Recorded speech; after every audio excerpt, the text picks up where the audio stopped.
Assalamualaikum warahmatullahi wabarakatuh, teman-teman kelas IPA. Semoga dalam keadaan sehat dan tetap semangat belajarnya. Oke, kali ini kita masih melanjutkan materi tentang gerak. Kalau sebelumnya kita udah belajar tentang sistem gerak pada manusia, kemudian gerak pada tumbuhan dan hewan. Nah, kali ini adalah gerak pada benda. Tapi sebelum dimulai, kita buka dulu dengan basmalah yuk. Bismillahirrahmanirrahim.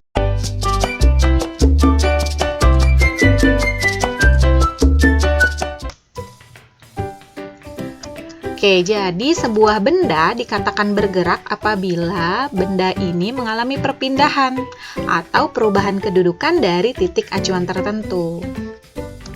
Nah, gerak benda bersifat relatif, artinya apa nih? Jadi, benda bergerak itu sangat tergantung dari titik acuannya, sesuai namanya ya, jadi relatif. Contohnya, misal, saat kamu mengendarai sepeda, jika dilihat dari titik acuannya si sepeda, maka kamu nggak bergerak atau tetap berada di atas sepeda. Namun, bagi ibu yang melihatmu dari halaman rumah, kamu sudah bergerak menjauhinya. Nah, kemudian gerak juga bisa disebut dengan gerak semu. Apa itu gerak semu? Sesuai namanya, gerak ini semu. Tuh, jadi seolah-olah.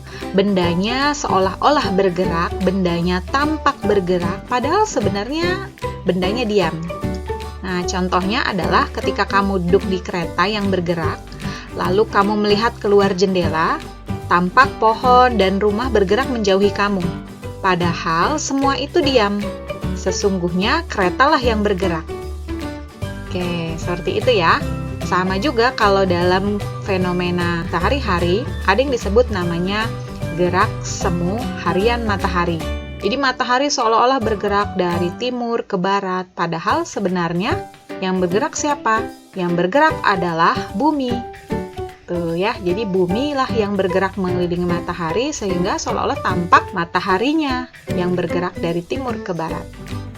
Nah, sekarang kita akan membagi gerak berdasarkan lintasannya. Ada 3 nih, yang pertama gerak lurus, gerak melingkar, dan gerak parabola. Tuh, ini sesuai dengan lintasannya, jadi gerak lurus itu adalah gerak pada lintasan yang lurus. Kita lihat di gambar, ya. Kita lihat bahwa mobil tadi bergerak dengan lintasan yang lurus. Nah, kemudian yang kedua, gerak melingkar, sesuai namanya juga, lintasannya melingkar, atau lintasannya berupa lingkaran. Nah, kita lihat, dia lintasannya lingkaran. Atau kalau kamu pernah naik biang lala atau permainan kincir, ada di Dufan misalkan, nah itu merupakan gerak melingkar. Atau kalau dalam fenomena kehidupan sehari-hari, ada juga tadi gerak bumi ketika mengelilingi matahari, merupakan gerak melingkar. Sementara yang ketiga, gerak parabola, sesuai bentukannya parabola, yaitu melengkung. Jadi gerak ini lintasannya adalah melengkung. Seperti ini contohnya. Ya, dia melengkung ya. Contohnya dalam kehidupan sehari-hari, misalkan ketika pemain bola menendang hingga masuk ke gawang dengan lintasan melengkung, atau kalau kamu bermain basket, kemudian kamu melambungkan bola hingga masuk ke ring basketnya. Nah, itu akan membentuk pola melengkung. Maka gerak itu disebut parabola.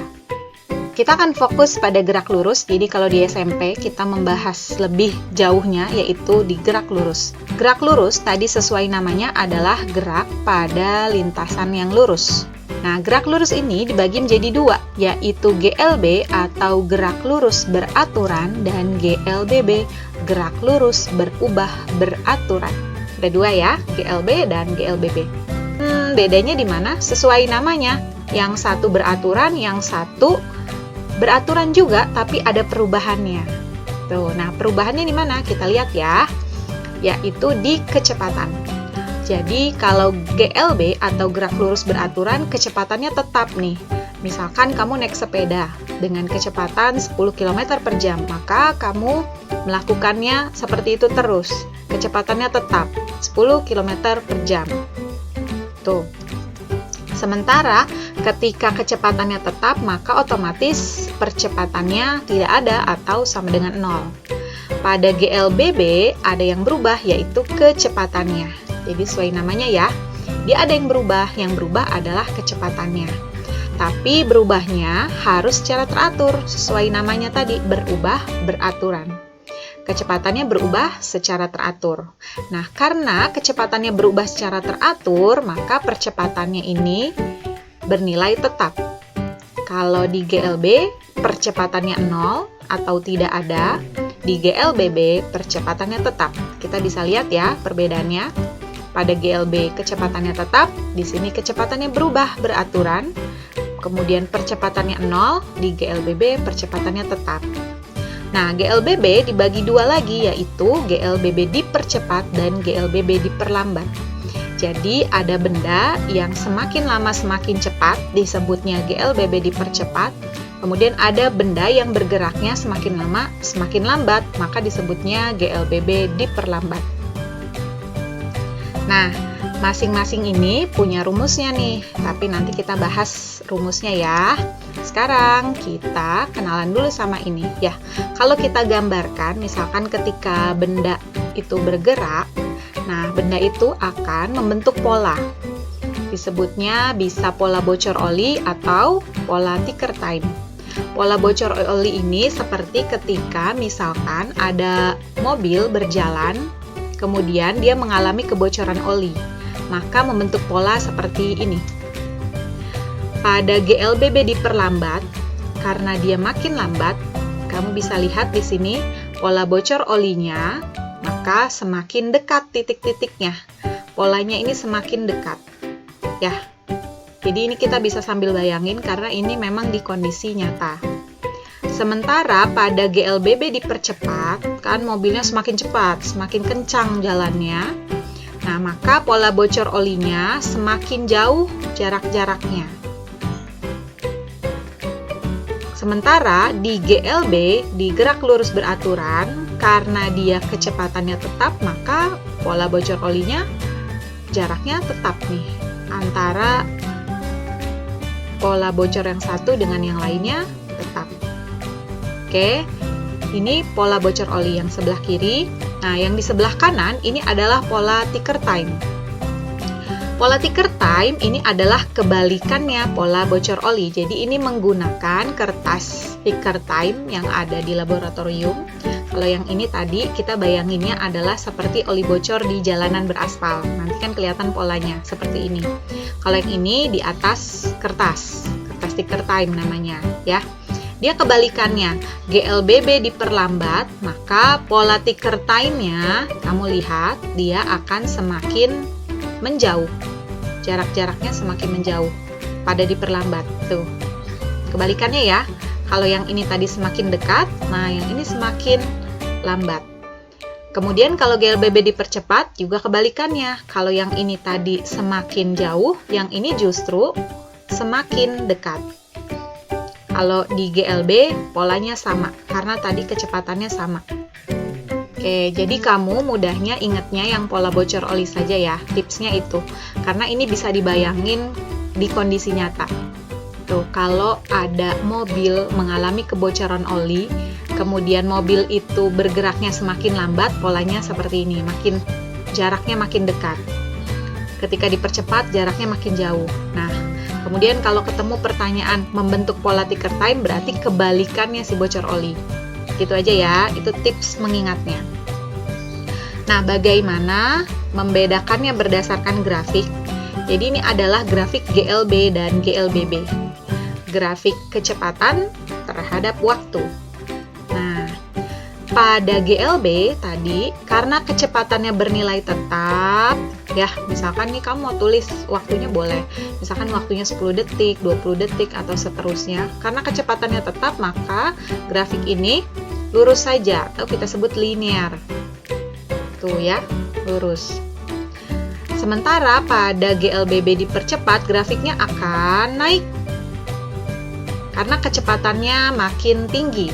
Seiring berjalannya waktu, kecepatan itu makin besar kan, maka grafiknya gambarnya naik. Dan GLBB diperlambat, kebalikannya. Karena dia diperlambat, seiring berjalannya waktu, grafiknya jadi turun. Seperti itu ya. Oke. Nah, sekarang kita kenalan dengan jarak dan perpindahan. Apa itu jarak dan apa itu perpindahan? Apakah mereka sama? ternyata berbeda loh. Jarak ini adalah panjang lintasan yang ditempuh benda tanpa memperhatikan arahnya. Nah, jarak ini kemudian kita gunakan untuk memperhitungkan kelajuan. Jadi nanti ada rumusnya nih tentang kelajuan ya. Kemudian, apa itu perpindahan? Nah, perpindahan ini adalah panjang lintasan dengan memperhitungkan kedudukan awal dan akhir benda atau memperhatikan arahnya. Nah, perpindahan ini digunakan untuk menghitung kecepatan. Ya. Jadi, kalau di kelas 7 sebelumnya pernah belajar tentang besaran, dibagi menjadi besaran pokok dan besaran turunan. Kemudian sebenarnya ada lagi besaran dibagi menjadi besaran skalar dan besaran vektor. Besaran vektor itu besaran yang punya arah. Jarak ini masuk ke dalam besaran skalar karena dia tidak ada arahnya atau tanpa memperhatikan arah. Sementara perpindahan masuk ke dalam besaran vektor karena dia harus memperhatikan arah. Seperti ini ya. Kita lihat nih di sini, kalau teman-teman lihat ada segitiga, ada itu S, V dan T. S ini adalah besaran untuk menyatakan jarak atau perpindahan. Jadi lambang dari besaran jarak atau perpindahan. Sementara V adalah kelajuan atau kecepatan dan T adalah waktu. Jadi kalau kita mau menghitung kelajuan suatu mobil, misalkan ada kelajuan mobil bergerak, maka yang kita gunakan adalah jarak ya. V-nya S per T. Kelajuan adalah jarak dibagi waktu. Tapi kalau kita mau menghitungnya kecepatan, maka yang kita pakai adalah perpindahannya, yaitu kecepatan adalah perpindahan dibagi waktu. Lambangnya sama, tapi pengertian di sininya aja yang berbeda ya. Contohnya seperti apa? Bagaimana membedakan jarak dengan perpindahan? Kita langsung simulasikan. Misalkan ada sebuah benda berada pada posisi A. Benda ini kemudian bergerak menuju B dengan menempuh 8 meter. Kemudian benda ini bergerak lagi ke C dengan menempuh sejauh 6 meter. Maka yang dimaksud dengan jarak adalah panjang lintasannya atau jarak tempuhnya. Jarak tempuh si benda ini sudah menempuh ke sini, ke B, kemudian sudah menempuh ke C, maka kita tinggal jumlah 8 ditambah 6, yaitu 14 meter. Ini adalah jarak. Kemudian perpindahannya adalah, nah kalau perpindahan tadi di sini definisinya harus memperhitungkan kedudukan awal dan akhir. Kedudukan awal benda adalah di A dan kedudukan akhirnya di C. Maka perpindahannya yang terjadi adalah antara A ke C di sini ya. Maka perpindahannya adalah sebesar ini. Nah, kalau kamu lihat ini seperti betul seperti Pitagoras, maka rumusnya memang pakai rumus Pitagoras di matematika ya. Jadi perpindahannya adalah 8 kuadrat dijumlah dengan 6 kuadrat, kemudian kita akar. 64, ini 36, totalnya 100, akarnya jadi dapat 10 meter. Ini adalah perpindahan. Nah, berbeda ya. Sekarang kita bisa bedain jaraknya dan perpindahannya. Oke? Seperti itu dulu, nanti masih ada lagi bagaimana rumus dari kecepatan, percepatan, tadi ada besaran percepatan ya. Kita akan bahas di materi berikutnya karena sekaligus dengan contoh soalnya. Sampai di sini dulu, semoga bermanfaat. Semangatlah dalam hal yang bermanfaat untukmu. Minta tolonglah kepada Allah dan jangan malas atau patah semangat. Hadis riwayat Muslim, kelas IPA. Terima kasih, kita cukupkan dengan hamdalah. Alhamdulillahirabbil alamin. Assalamualaikum warahmatullahi wabarakatuh.